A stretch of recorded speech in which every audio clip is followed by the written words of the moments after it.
Micah chapter 6, verses 6 through 8, I believe is the passage that Cheryl covered, the other Cheryl. With what shall I come before the Lord and bow down before the exalted God? Shall I come before him with burnt offerings, with calves a year old? Will the Lord be pleased with 1,000 rams, with 10,000 rivers of oil? Shall I offer my firstborn for my transgression, the fruit of my body, for the sin of my soul? He has showed you, O man, what is good. And what does the Lord require of you?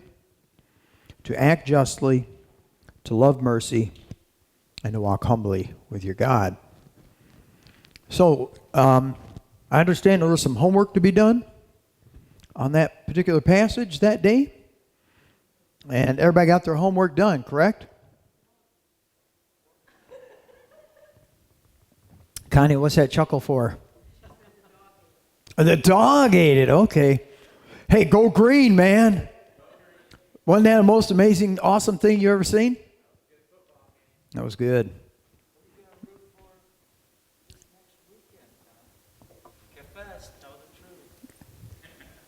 I'm green all over.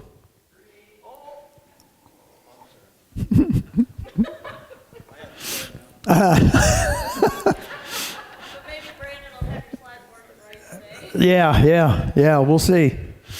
Alrighty. So, I noticed that everyone diverted when I mentioned homework. And we started talking about football and dogs eating our homework. Did I? You know, you're right. Mike walked in. Mm-hmm. Thank you for correcting me. Don, are you able to do anything with my voice? Can you make me sound tall, dark, and handsome? It's kind of impossible, isn't it? So, actually, he just muted me. That's what he did. Mess with me, I'll show you how much power I got.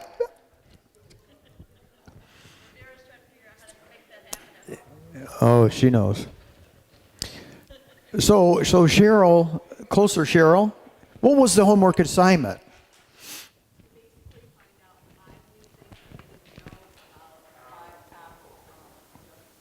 Mm-hmm. Which is rather subjective, unless you gave that out. Because who is going to determine which are the more higher injustices? One person might have one opinion about what's a higher injustice than another. I don't know which ones you came out with. I didn't see the list or anything. Poverty? Racism?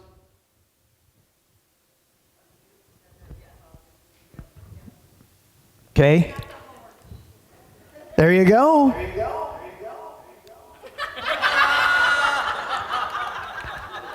They're playing with me back there. No hands. The other two?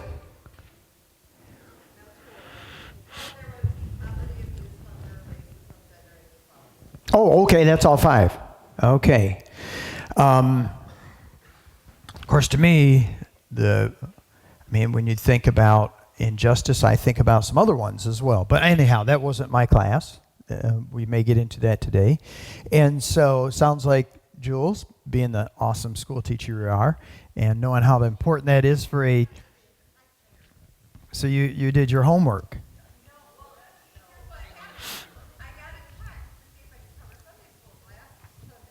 Mm-hmm.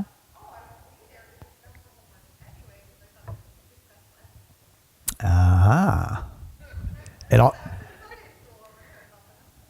There you go. So, I don't know how much background we did on setting the stage for the passage that we're looking at here in Micah, chapter 6. But many of the things that were going on in Micah currently go on today. And I dare say that as long as humans will live in this world, there will be injustices. And the mighty and the powerful, the rich and the haves will continue to oppress the have-nots. And those who have power have tendency to use that power against those who are powerless.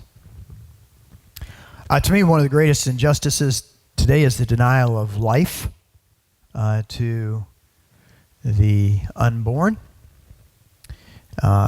Huge injustice. Huge injustice that I didn't even make the top 5 in the listing. But I'm doing a thing on anger today, and there's some things that should make us angry. Injustice should make us angry, and that's like one of my top ones. I can get so angry. I don't even. I have to be careful that the emotion of anger doesn't overcome me. But I think about how one might see the injustice of someone took my parking place, or someone said something ugly about my football team that I like, or something like that. But they don't get angry that innocent life is being taken that otherwise would enjoy life. How is that we've gotten to this point?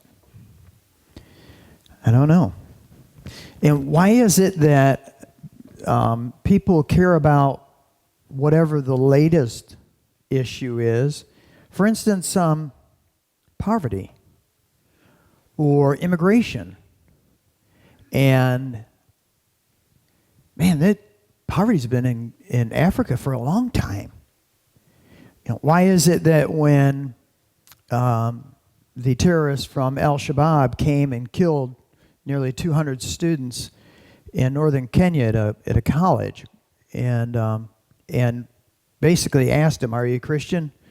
If they said, "Yeah," they shot them right there. It didn't really get much press time. But when some people in Paris got killed, by the way, both getting killed's bad, but because they're black, they didn't get hardly any press coverage at all, and you didn't see the huge world, coming out and speaking up and whatnot, because it was Africa. I see it happen over and over and over again. But if it's Europe, it's a different story. So, humans are so inconsistent. They really are. There's so many injustices, and I like to focus on the ones that are really close to me, right here. What can we do about them? So, yeah. Israel. Judah. Now, did you set the stage for Israel, Judah, and what was going on here? I don't know if... the video. Yeah, so the video was very comprehensive in capturing what was going on. How they were oppressing their fellow brothers and sisters. The rich were getting richer, the poor were getting poorer. They were charging interest. They were worshiping idols. They were going to church the whole time. It's kind of like when Vera and I went to, what's the name of that town? Anyhow, it doesn't really matter, but it's in southern Mississippi. And we were going there to hopefully get some support for going to school full time.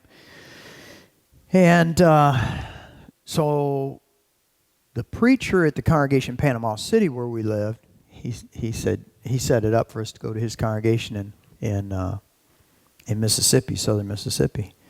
And because our dear friend, her husband was on a remote assignment, we thought, well, why not come with us? Because it's kind of lonely, so come on with us. So we asked Francis to go with us. And then my preacher buddy said, you invited Francis. You realize she's black. I said, yes, so what? Could be a problem.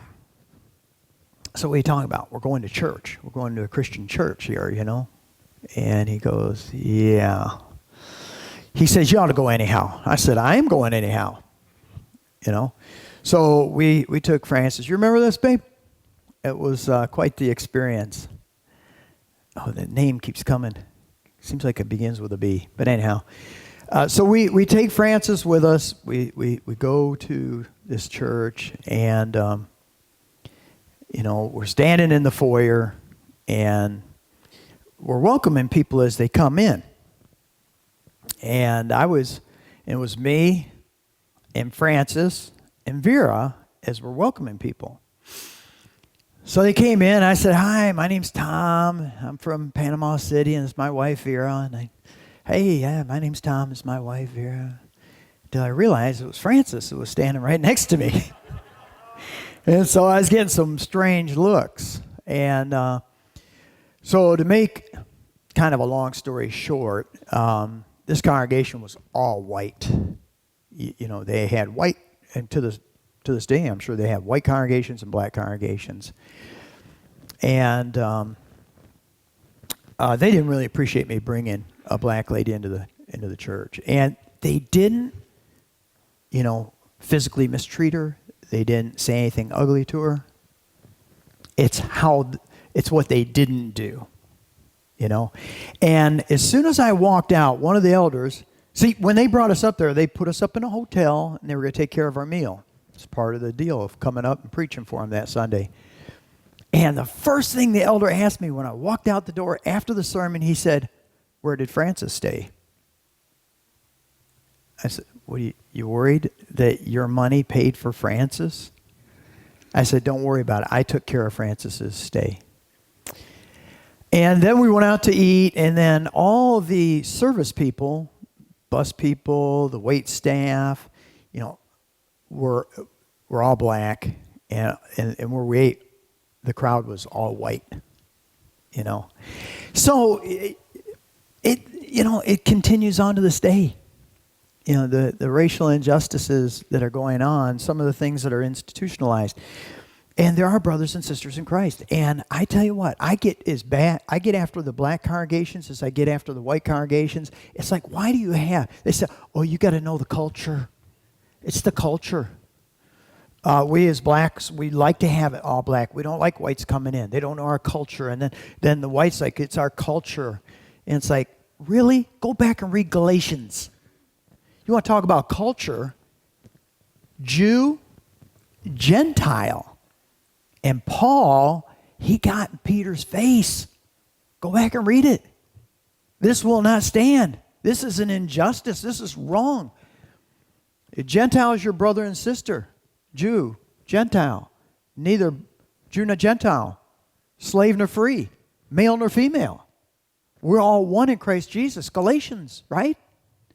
So don't give me this culture stuff. Jesus transcends culture. Boy, I'm telling you what, it's hard to bring about change, though, especially in that racial area. I was doing it in Searcy, Arkansas, teaching Bible class, dealing with this very injustice of racial injustice.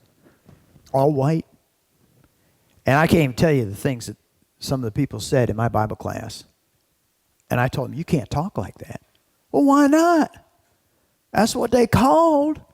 I said, not in this class or not. And, well, I tell you, I heard some horrible stories up there in Arkansas. And it's like, wow, Nellie, I was never successful. I don't know if I changed any minds, but I kind of, for a little bit there, worried about my own safety because of what I was teaching. So, how do you change things like that? And so these kind of things were going on in Israel. And they were going to church. That's my point. They were coming. They were doing their sacrifices. They were going through the motions. They were doing their church. And so God's saying, through Micah, so, how am I going to come in before God and worship Him? And He uses these huge sacrifices. I'm bringing burnt offerings. My calves a year old. Maybe I bring them 1,000 rams. 10,000 rivers of oil. It's a measurement of oil. Oil could be a sacrifice. And then He says, how about my firstborn, the fruit of my body, for the sin of my soul. You know what you're talking about there, right? So I'm going to really impress God. I'm going to sacrifice my son or daughter. And God, well, how did God feel about child sacrifice? Hates it. It's an abomination. Yet we have child sacrifice going on every single day here in this country. You realize that, right? And that's a huge issue near and dear to my heart because it's right here within the text. That's what it is.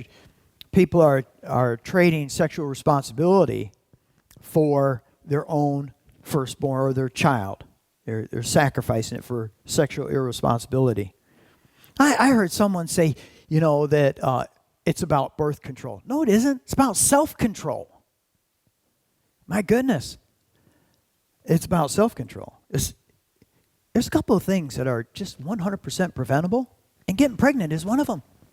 There's no accidental. It's like, oh my goodness, I tripped over a curb, and next thing you know, I'm pregnant. No, it doesn't work that way. So anyhow, they were doing this, and Micah, by the way, we're only in this little section of Micah, okay? One thing you'll see in Micah over and over again is Micah comes and preaches against these injustices and the sinfulness that was going on in Israel. But make no mistake about it, God makes provision for hope and love and redemption too in the book of Micah, and we have to look at those as well. But they're going to get spanked, baby. The Syrians are going to come in. They're going to spank them good. And I tell you what, I don't know that we're not going to get spanked as a nation. Not that we have this covenant relationship, which people get messed up and think the United States, has got like the same covenant relationship with God as Israel did. We don't. But sin lays the seed work for its own punishment. It happens. So anyhow, so he says, he showed you what's good. What's he require of you? To act. Important word, act. Not to think, not to feel, to act, to do. It's an action word. There's something you need to be doing in regards to justice, into doing things rightly.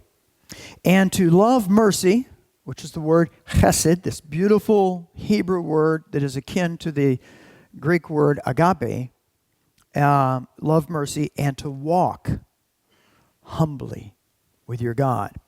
Something that's really important to see is that as Micah addresses Israel, in verse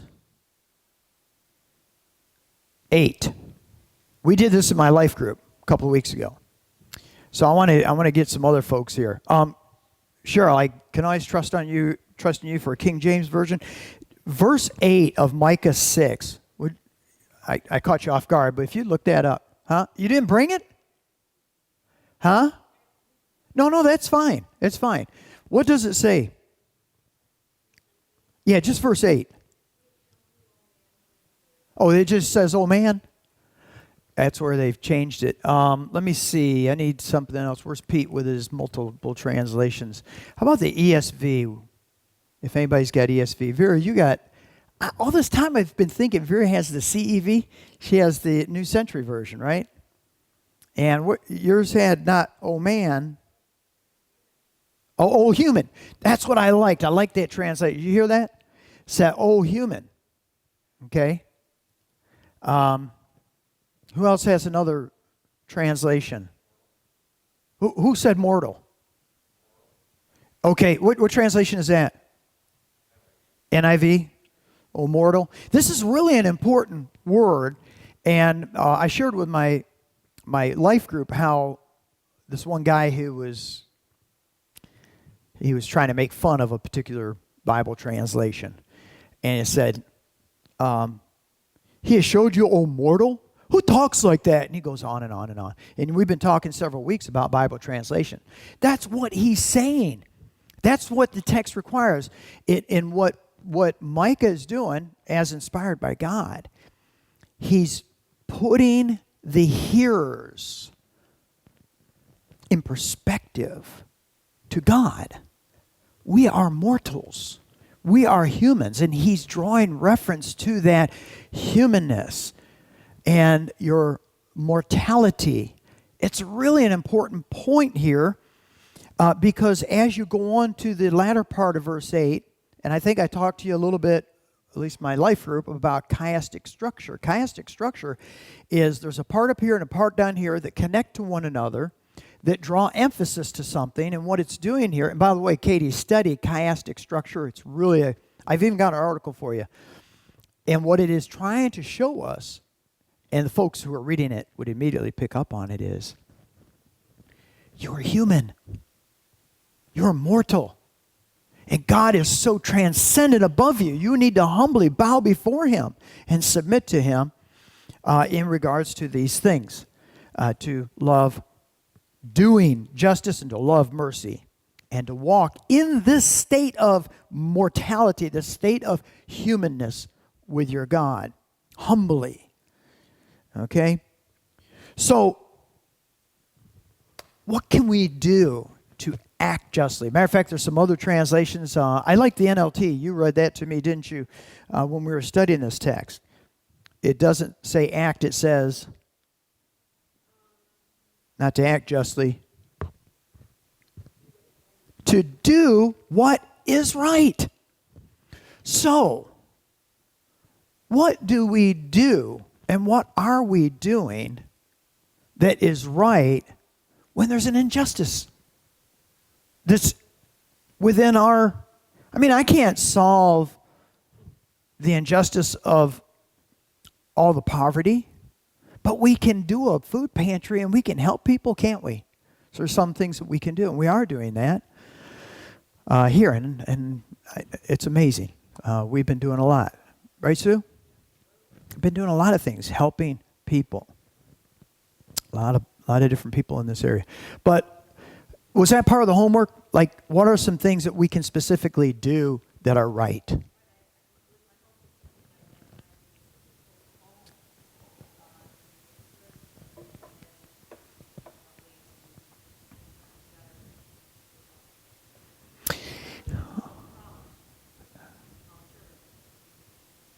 That's right. You know, the illustration I've used for years is a young kid walking down the beach with thousands of starfish laying up on the beach, and he was picking them up, tossing them in the ocean. And the guy came by and said, "What difference do you think you're going to make? You know, you can't help them all," he says. "Makes a difference to this one." It's a good illustration. We can do what we can do. And in regards to the injustice, I like teaching this class to like high schoolers, because I think about being in high school and the injustices that took place. You know, like this kid can't be a part of this group, you know, and they ostracize them, make fun of them, you know, and how cool it would be to go back and to do your part in correcting that injustice by befriending those people. Well, think about us socially. I can't tell you how many social settings I go to, and then I look how people get together, whether it's a meal or whatever, and how these people over here and these people over here, but these people, we don't pull them in. You know, because that's maturity. That takes Christian maturity. I try to teach it to kids, because kids do it naturally, where they just segregate people because they're different from us. But when adults do it, shame on us. We should know better. We should know better. Do we look out to the ones who are not a part and bring them in socially? What a social injustice that is. People come into this assembly almost every Sunday, and I look around. It's like, okay, they're all hanging out with all their pals. They're all hanging out with all their pals. And there's that one gal, that one guy who came in to church today. Who knows what the reason is? Maybe his wife just died. Maybe he just lost his job. Maybe she just got a diagnosis of cancer. Maybe they just don't fit in anywhere else. And what do? We ignore them. Really? We shouldn't. You know, we shouldn't ignore them. But it's so easy. It was so easy for Israel. Just go through these motions. Just so easy to continue to, build up their own bank account and not help their fellow brother and sister. Terrible, terrible. But they're everywhere, aren't they, around us? So on your homework, what did some of you guys come up with? What can we do right here in our area to correct some injustices at your work, in your neighborhood, in our greater Tecumseh community? I think the one thing you have to do first is be willing to speak out on it. Mm-hmm.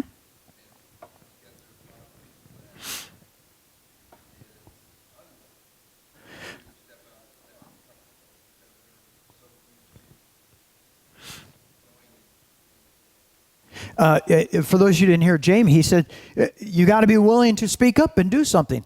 Excellent point. Let me ask you a question. I know the answer, but I wonder what you think. How popular was Micah's message? How popular do you think his message was? Let me summarize what he's saying. Here you got a group of people, they're prospering greatly. By the way, Israel was prospering greatly at this time. And he comes around and he says, you guys are bad people, and you're going to be punished. And God's going to bring in Assyria, another country, and he's going to destroy you all unless you start sharing your stuff. And quit going and playing church when you're doing sinfully to your brother and sister. Oh yeah, that went over like a lead balloon. That went over like flatulation in a church. Not very good. Okay? Yes, I did say it. Flatulation, though, I said. I didn't say fart. I said flatulation. And that's how it goes. So you're right, Jamie. It's not easy to be that one who's going to speak up. And that's why it's not easy with kids in school. What is like the number one drive in school for kids? They want to be accepted, fit in, right? And so if you're out here standing on your own saying, no, so-and-so's not a dork or not a this or that, we need to, bring them in. Where does that find you? Out with them, right? So you're right. It takes faith. It takes courage. It takes maturity to be able to speak up against an issue that is clearly wrong.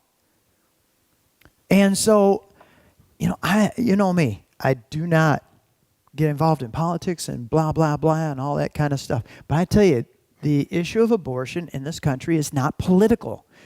It's an absolute, horrendously terrible injustice in our nation and in our world that I will speak up about. And y'all do what you want with your politics, but I'm going to tell you it is wrong. And it is horrendously wrong. It's of the worst injustice. The weakest, the one who can't speak, has been denied the most precious gift, life. So I speak up. Doesn't matter to me. If people want to go political on it, forget your politics. I'm just telling you, we need to honor that which is created in the image of God. And you do what you want, but I'm going to do what I'm going to do. And does that mean then I go out and get a gun and I shoot an abortion doctor? No. No, it doesn't. I hold all life is valuable. But I will do whatever I can to stop that practice wherever and however I can. And usually it works out in being able to counsel. I've had ladies who have gone through this terrible, tragic issue, and they're working down at CPC. That's one of the things we do. We support CPC. And they have an active program in combating that. One of the best things, one of the best things they do? They counsel. And so a gal comes in and just gets an ultrasound. And now with the 3D ultrasound, there are many of them who look at it and go, oh my goodness. That's a little baby in there. Yeah. Yeah, it's not the little, wart or hunk of tissue and flesh that, you take off a hangnail or a wart. No, that's just a little baby. And they don't go on with it. I'm sorry, Cheryl, you had your hand raised.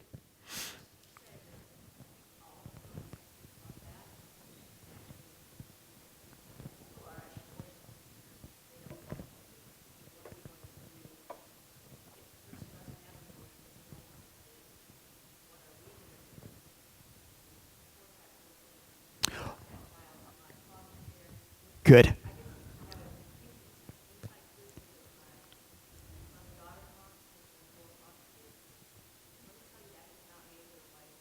Oh, no. Foster care is hard.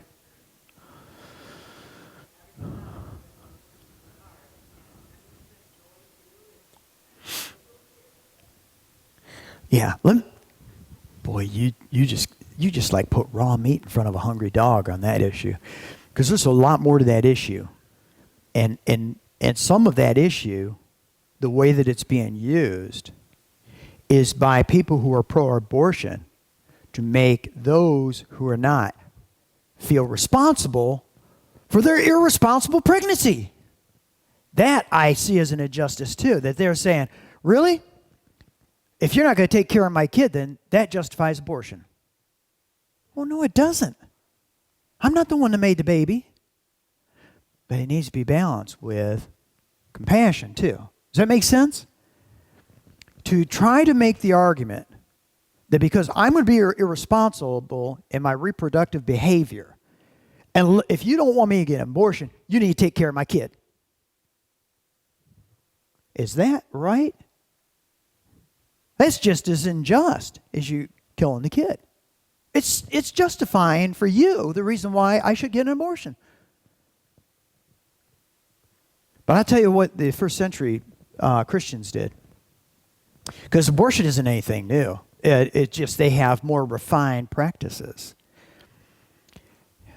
What they would do, they'd have a baby.